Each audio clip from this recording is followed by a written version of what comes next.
The movie begins in 1665 England, the year of the plague. The pestilence has spread across the land, killing tens of thousands of people and destroying entire families and communities in its wake. Only a few lucky souls were spared the slow and agonizing death. The people of the land were gripped by fear and paranoia, desperate to find something to blame for their misfortune. They'd started to believe that the plague was the work of the devil and his acolytes, and this was the time of the witch-finders, dedicated servants of God who thrived on superstition. They were empowered by the government to arrest, interrogate, and execute anyone they suspected of performing witchcraft. In one of the villages, a woman known as Grace is devastated after finding her husband Joseph in the backyard hanging on a tree after he offed himself. Grace spends hours digging out in the backyard, and as she digs, she has flashbacks of all the good times that she spent with her husband. She then takes her husband's sword from the chest he used to be kept in and cuts the rope that he was hanging on, burying him in a shallow grave. Grace remembers the night she found Joseph coughing after having gone out to town the previous day and contracting the plague. She hurried out to the forest to find some berries to help him with the pain, and that night, he wrote her a letter saying his goodbyes and hanged himself. After her husband's passing, a squire comes to her house and professes his regret about Joseph's death. He asks what she and her child would do now that she had no husband, and Grace explains that they would remain in hiding until the plague passes. The squire reminds her that the rent is due in a week and that he would return to collect in full. Grace returns to the house and checks the box that they used to keep their savings, but finds out that she's short on money that she needs to pay. That night, she has a nightmare about her dead husband and wakes up screaming, scaring her infant daughter. A week later, Grace is forced to go into town despite the raging sickness, and on the way, she meets her friend Kate and her husband, who strongly advise her not to continue because the sickness has gotten worse. Kate tells her to leave her daughter with them so that she can ride faster and return soon. Agreeing with Kate, she leaves her daughter with her friend and gallops to town. When she gets there, she sees the full devastation the plague has caused as she notices the death all over the street. Grace goes to the brothel that her husband's friend owned and asks the man for a small loan. But the owner tells her that he can't help her because times were tough even for a brothel owner. And although she tries to beg, he persists with his answer and tells her to leave town while she can. Before she leaves, she asks the man what happened the day Joseph came into town, and he explains that Joseph had delivered the grain as usual and then came in for a drink. And there was a man sitting next to him who'd contracted the sickness, and Joseph drank from the wrong cup, and that's how he got sick. When Grace asks him if he had witnessed all this, he explains that he had heard it from the squire. Having heard enough, Grace rides back to her home, and that night, she has a dream about her husband, which leads her back to the body that she buried and the gold ring on his finger. By the week's end, the squire returns to collect his money, and walking into her house, he asks her how she was holding up after the death of her husband. She explains that they were getting by and pours him some ale. Grace then hands him her husband's gold ring and tells him that he should keep him at bay for at least 3 months. Although impressed, the squire asks her what she would do after the 3 months end, doubting that she would be able to work the land while tending to an infant. When she adds her own ring to buy an extra 3 months, the squire implies that it didn't have to be that way and that she could cover her rent by other means. Understanding what he was implying, Grace angrily asks him to leave the house, and upset by the rejection, the squire tries to force himself on the woman as she fights back, but she manages to reach the gun hanging on the wall and forces him out of her house. While he gets on his horse and gallops away, he promises that he would make her pay for what she did. When she's alone in her house, she remembers her mother who had been publicly burned after being declared a witch by witchfinder Moorcroft. Back in town, the angry squire heads into a pub and plants the idea that Grace was a witch into the heads of the people. That night, a horrible storm raves outside while Grace tries to calm her crying daughter. Then suddenly, she's surprised by 3 men in masks who had come to take her after getting information that she was a witch. Trying to escape, she climbs up into the attic and closes the door behind her, while the men, giving up on catching her, try to burn the house down. Grace climbs out through the attic window and slides down the roof, running toward the woods. The squire arrives to see his property burn and gets angry that they had tried to kill her instead of catching her. On the edge of the woods, Kate's husband surprises her by dragging her back to the squire. After taking her child away from her, they drag Grace toward the squire's prison, and while Grace was asleep in the dungeon, she has a horrible nightmare where she sees the burned up flesh of her mother and the devil. She awakens, gasping for air, struggling to calm herself down. Looking around, Grace sees a young girl in the next cell and asks her about her family. After introducing herself as Astrid, the girl tells Grace that her whole family had been wiped out by the plague and that they had put her in jail after accusing her of stealing. Astrid explains that Grace would need to be strong the next day because they would try to break her into confessing that she's a witch. And the next morning, the men drag Grace out of her cell and force her to the town square, where a crowd was gathered to see her beaten. And after lashing her back for a few minutes, they leave her there standing as an example. When the crowd dispenses, the squire comes up to her and tries to persuade her into letting her help him, but she refuses. Angry at her continued rejection, he tells her that he already sent word to Moorcroft and that he would arrive soon to make her confess. In the pub, Moorcroft arrives with his companion and takes a seat to have something to drink. One of the men in the pub looks at Moorcroft and recognizes him as the man who had murdered his wife after falsely accusing her of being a witch. Angry, the man tries to attack Moorcroft, but his companion, a woman who was deformed from severe burn scars, defends him by stabbing and killing the assailant. After leaving the pub, Moorcroft and his companion head straight to the squire's house and are welcomed by the owner himself. As soon as he arrives, Moorcroft insists on getting to work immediately, ordering the squire to remove her bed from her cell and splash her with cold water when she attempts to sleep. That night, alone in her cell, Grace hallucinates seeing the devil and is frightened. She then starts crying, thinking of her mom and the fate that awaited her. Early the next morning, Grace is brought in front of Moorcroft so she can admit to her crimes. When she keeps denying the allegations, Moorcroft orders that she gets chained on a cross and stripped. As the nuns tear her clothes and check her neck for strange marks, they find something and report it to the Witchfinder. Moorcroft is convinced that the red marks on her neck is a sign of the devil, and after she's dragged back to her cell, Grace starts to hallucinate about the sensual times that she had with her husband,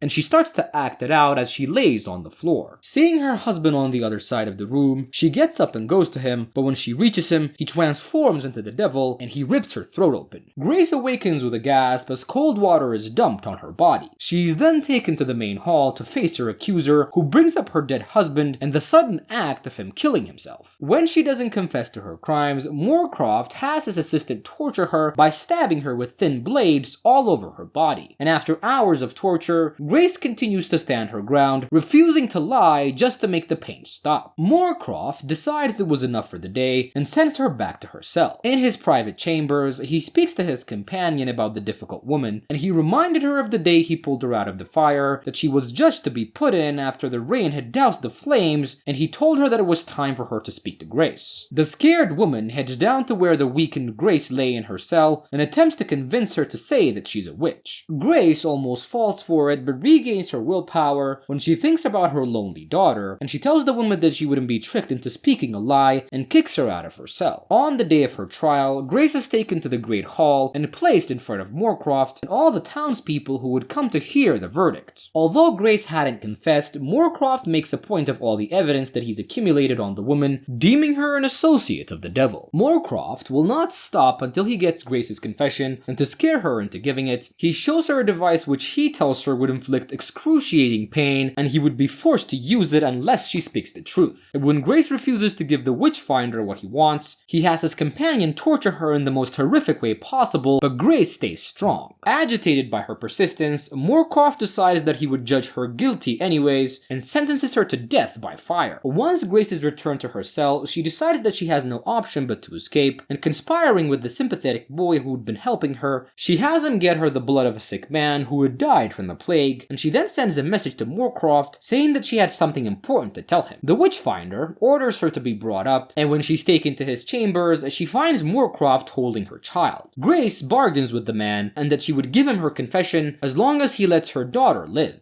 Having come to an agreement, he lets her hold her daughter for a few minutes, having his burned companion take her away. And the young errand boy had taken the blood and added it inside Mycroft's wine before serving it to him. Happy that he had finally gotten his confession, Moorcroft pours a cup of wine for himself and then offers another to Grace. And although she knows that the wine is laced, she had no choice but to drink it. Grace kneels in front of his chair, pretending to ask for forgiveness, then stabs him in the hand with a knife. Quickly getting to her feet, she reminds him who she is and how he had murdered her mom. And locking the doors, she tells him that no one would come to help him. And after providing the judge with his wine, the errand boy sneaks his way into the room of Mycroft's companion, who was keeping the child. Seeing that the squire was sleeping on the bed next to it, the child slowly picks up the infant and tries to sneak out. But suddenly, the squire awakens and asks the boy what he was doing. Panicking, he picks up a chamber pot and hits the man on the head. When we go back to Moorcroft's room, Grace is is attacked by his burned companion and is almost killed, but she manages to light her on fire, igniting her worst fear, which makes her crash out of the window and fall to her death. And as the chamber catches on fire, Grace hurries out, leaving Moorcroft to burn. Grace finds the errand boy carrying her child outside and gets them both out of the gate before closing it behind them. She tells them that she had drunk the wine and that she didn't want to risk their lives if she succumbs to the illness, and the errand boy tells her that his master has exchanged the vials and that the one she had drunk was clean. Realizing her mistake, Grace tries to open the large door but is unable to do so, and she tells the boy to take her daughter and when she grows up to tell her about her mom. And when Grace then returns to free the prisoners, she's attacked by the squire. As he tries to stab her with his sword, one of the escaped prisoners stabs him in the chest, and Grace finishes the job by picking up the sword and running it through his chest. Exhausted, Grace lies down on the ground and waits for the fire to consume her. And finally, as the movie comes to an end, the errand boy finds Grace's friend Kate on the road and explains what happened to her, and Kate takes the child from the boy and decides to raise her as her own.